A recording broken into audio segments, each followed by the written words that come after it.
We are continuing our war against cancer by bringing cutting-edge information that will help you in your fight against cancer. We are determined to beat cancer to the roots, and that's why we are here in Kakaka Cancer Foundation. We'll always be here. We are just a call away from you. Today, we're going to talk about something that is extremely important in the fight against cancer. It's one of the things we recommend in our arsenal. We have numerous things that we suggest that you can use to add to what you are using in your arsenal to fight cancer. We have the RSO, Rick Simpson oil, we have the cannabis oil, we have the Berberine, Garcinia Cambodia, we have the vitamin D, we have the high dose vitamin C, we have the shiitake mushroom, we have the maitake mushroom, we have the chaga mushroom. All these things we have available for you wherever you are in the world. Our aim is to bring these things to you at the most rate that it will be affordable for you. Now, today we're going to talk about berberine, and I'm not going to spend so much time. I have somebody, Mrs. Jane, who have cured her cancer. She was already, after diagnosis, she was given just a few months to live. But for years now, she's been alive. And her life she attributes to the use of berberine. We're going to talk about berberine. We say cancer is a metabolic disease. So berberine is one of the most equipped natural phytochemical that can help you to regularize your metabolism and to beat cancer. So today we're going to look at berberine extensively. So I'm going to give her the opportunity to share her own story, how she used berberine, and tell you everything you need to know about berberine, and your life will not remain the same as you do that. Thank you very much. Continue to like, follow, and share us on our information. Whatsoever thing we have to dish out, it's important. It's going to help you. This is Berberine, and if you have cancer and you don't know about it yet, that needs to change right now. I am now 6 years into a stage 4 cancer diagnosis. At the height of my tumor burden, I had 37 measurable tumors with innumerable micrometastases to several organs, including breast, bone, liver, skin, lymph nodes, both ovaries, uterus, abdominal wall. Today, I am doing so well. I don't think there was one magic bullet that helped me take control of my life and my health and my body, but I do think that berberine has been a key player, and I want to tell you about it. In learning about metabolic approaches to cancer, I have read about drugs, supplements, treatments, and lifestyle changes that block and modulate metabolic pathways that cancer cells use to feed. There are many pathways that cancer cells can use to survive, which may be why one treatment approach often doesn't work. When my oncologist told me I had 4 to 8 months to live, or 12 if the treatment was effective, I started experimenting on myself to see if I could change the outcome by blocking and regulating as many pathways as I could. That was 6 years ago. I did not die. So today I want to talk to you about berberine, which is one of my favorite supplements. It blocks and regulates 8 or 9 different pathways that cancer cells use to survive that I know of. It may impact other pathways too.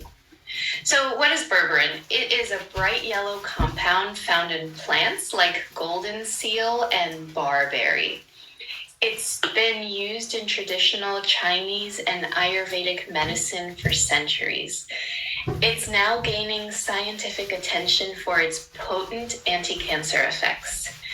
And the FDA and pharmaceutical companies are actually trying to patent it because berberine is as effective as prescription drugs. One of Berberine's shining accomplishments is in its role in managing metabolic conditions. It assists with diabetes by improving insulin sensitivity and reducing blood sugar levels. It helps regulate cholesterol levels. It's anti-inflammatory. It has antioxidant properties. It helps to reduce high blood pressure. But don't worry, if you're like me, who has naturally very low blood pressure, it doesn't mean you can't take it. If you're going to, try it out and see how you respond. I take it and my blood pressure doesn't seem to be impacted too much by the berberine, at least not in a way that I can tell. Berberine also helps people lose weight. Perhaps that's part of the reason why I've stayed at the same weight even after extensive estrogen suppression and having my ovaries removed. It helps with depression and non-alcoholic fatty liver disease. It's antifungal, antibacterial, antiviral, and it improves your gut microbiome. It's basically the Swiss Army knife of natural compounds.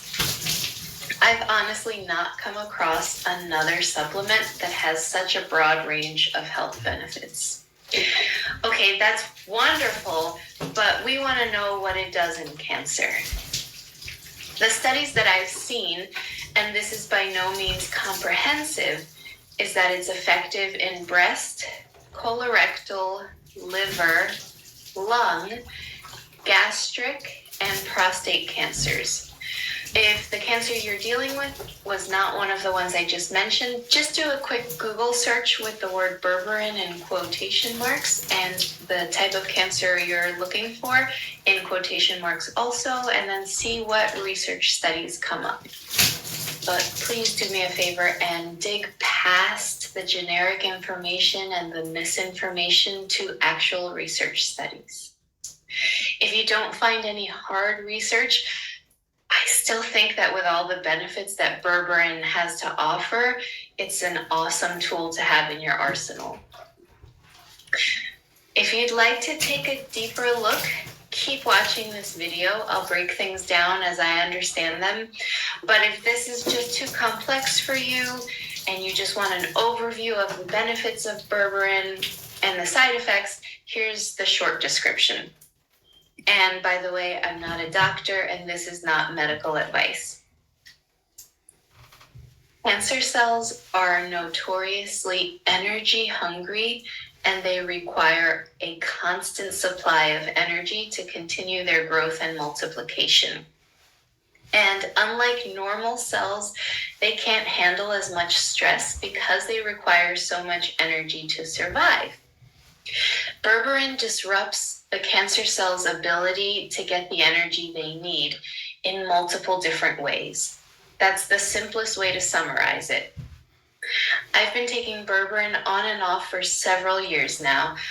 I think it's fantastic, but it's not without its side effects. It can cause stomach upset, gas, diarrhea, constipation, dizziness, low blood pressure, low sugar levels, and at higher doses, possible liver toxicity.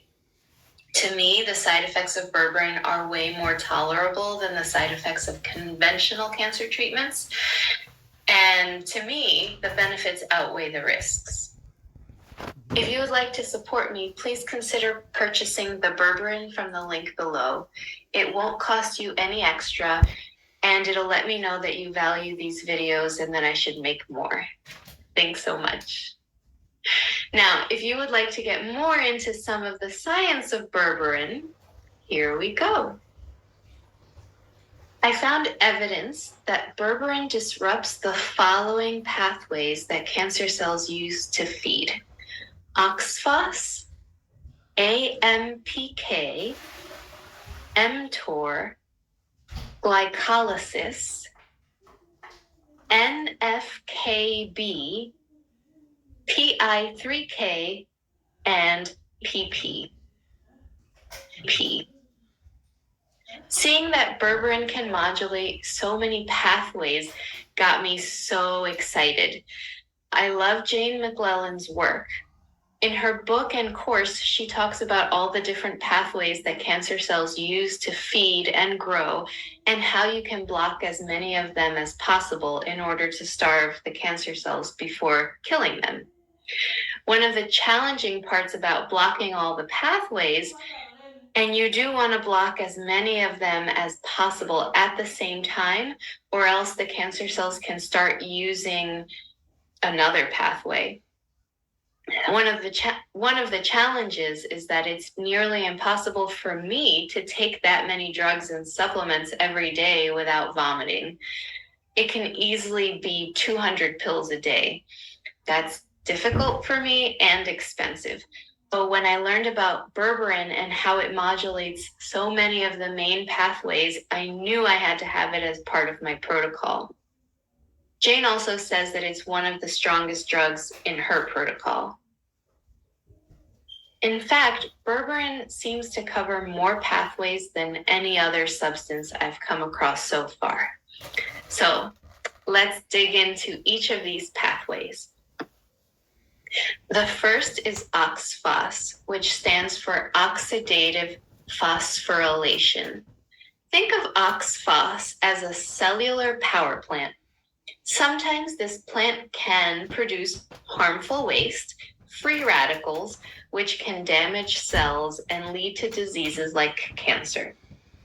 Berberine, acting as a responsible power plant manager, optimizes this process, reducing waste and making the environment less inviting for the growth and spread of cancer cells. The second way in which berberine is helpful against cancer growth is through AMPK, which stands for AMP activated protein kinase pathway. You can picture AMPK as a savvy energy manager in your cells. When energy is low, AMPK is like a crisis manager who steps in during a power outage. Berberine plays a clever trick here. It convinces AMPK that there's an energy crisis, even if there isn't one. And AMPK, the manager, takes the bait and springs into action. What does a city manager do when there's a power outage? They decide which lights to keep on and which lights are okay to turn off for now. AMPK restricts the energy supply to processes that consume a lot of energy, like cell growth and division, effectively dimming the lights on the energy-greedy factories, aka cancer cells. The next pathway that berberine affects in controlling cancer growth is the mTOR pathway. You can think of mTOR as a foreman at a construction site within your cells. This foreman's job is to oversee and promote cell growth and division, similar to how a foreman on a construction site would oversee and manage the building of new structures. Under normal circumstances, this process is tightly regulated, meaning new cells are only built when they're needed. However, sometimes the foreman wants a promotion and gets overzealous and keeps building even when it's not necessary. mTOR can sometimes get carried away. When mTOR's activity is too high, it can lead to excessive cell growth and division. In other words, overbuilding. In other words, tumors. Berberine comes into play as a site inspector, stepping in to rein mTOR's excessive enthusiasm. By inhibiting mTOR, berberine slows down this overly zealous cell growth, much like a site inspector who halts the unnecessary construction. That's pretty cool, isn't it? The fourth pathway that berberine targets is the glycolysis pathway. You can think of this pathway as a personal chef for cells, preparing meals in the form of energy from the sugar, glucose. Normal cells need this energy to function, but cancer cells with their rapid and uncontrolled growth are particularly ravenous. They often rely heavily on glycolysis to feed their increased energy needs. Berberine steps in somewhat like a chef at a high-end restaurant who's known for serving exquisite but small portions. It interferes with the glycolysis process, effectively reducing the size of the meals. This leaves the energy-hungry cancer cells struggling to get the copious amounts of energy they crave, thereby slowing down their growth. NFKB, which stands for Nuclear Factor Kappa Light Chain Enhancer of Activated B Cells. Oof. Think of NFKB as a cellular alarm system that responds to stress signals such as infections or injuries. When the stress signals are detected, NFKB is activated and kicks off a series of reactions to protect the cell. Just like an alarm system that triggers the fire department into acting in case of a fire, NFKB triggers inflammation and immune response to protect the cell and repair damage. This is generally a good thing, but problems can arise if the alarm system is constantly being triggered, leading to chronic inflammation. Chronic inflammation can create favorable conditions for cancer development and progression, similar to how a faulty alarm system constantly calling the fire department might lead to unnecessary water damage. I love that illustration. Berberine acts as a skilled security technician, fine-tuning NFKB, the alarm system, so that it doesn't go off and set off the sprinklers, or worse, the fire hydrants off unnecessarily. By calming down NFKB, Berberine can help reduce chronic inflammation, making the body less inviting for cancer development. Okay, that's a lot so far, especially if you're watching me with my blue mouth. What is this girl even talking about? So let's take a little stretch, a 7th inning stretch. Okay, ready to get back into it? PI3K pathway. Think of PI3K as a traffic light system controlling the flow of cars on the highway of our cells. Under normal circumstances, PI3K ensures a smooth and orderly flow, directing where and when cell growth and division, in this analogy, the cars, should occur. However, PI3K, when it's not working properly, is like the traffic lights at a busy intersection, all turning green at once. This causes a pileup, leading to uncontrolled cell growth and division, which again is a hallmark of cancer. Berberine steps in like a skilled traffic officer, helping to regulate the malfunctioning PI3K pathway. It ensures that the traffic lights are functioning correctly, restoring a more orderly flow to cell growth and division. This regulation can help prevent pileups of excessive cell growth that characterize cancer, slowing down the progression of disease. Then we have the STAT3 pathway, which stands for Signal Transducer and Activator of Transcription 3.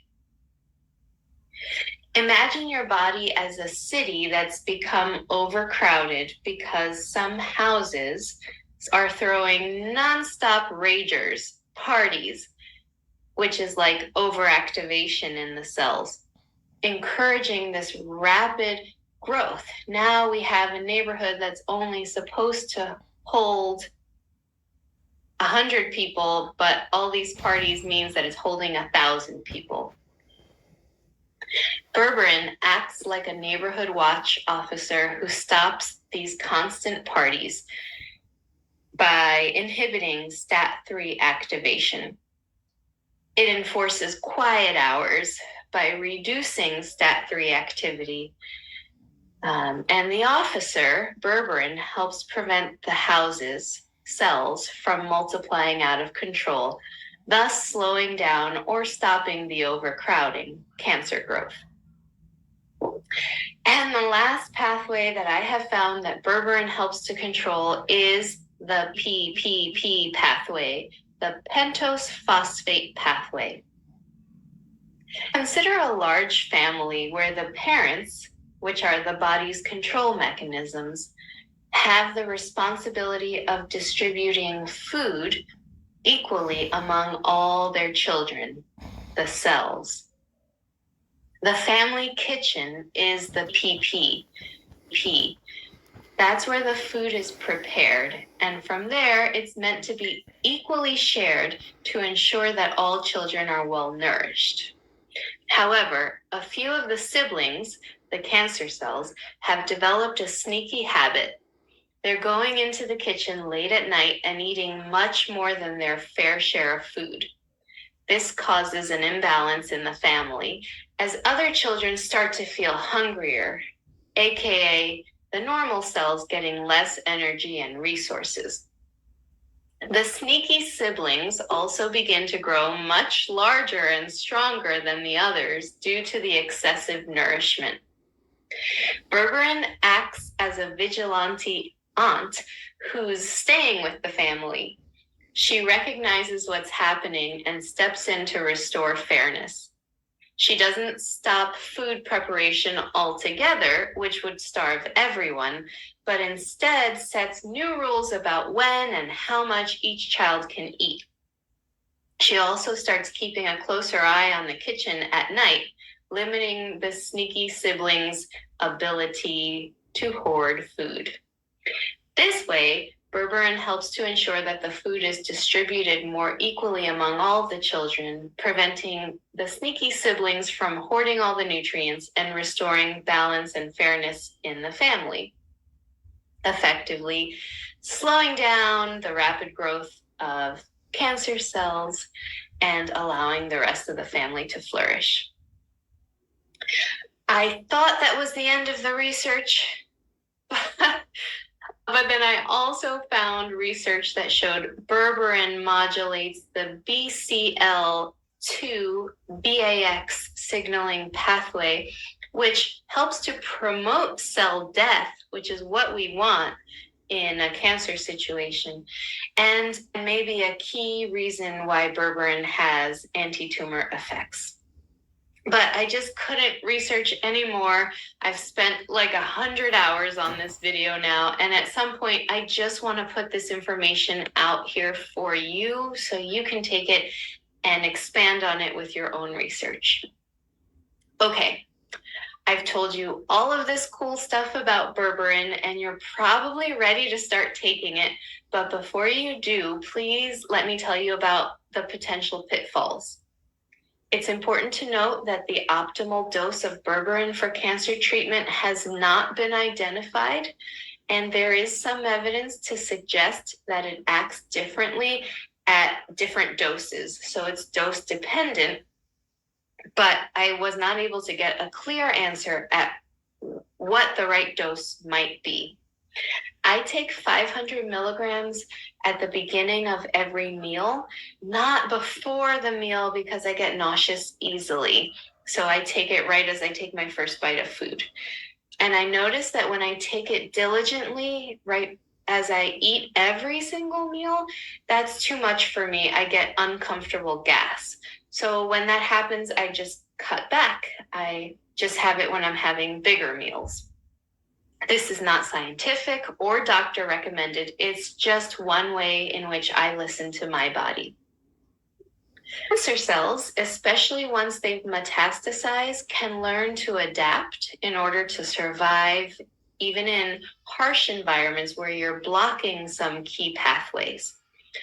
That's why if you only block one pathway with a treatment, cancer cells can learn to become resistant and use another energy source.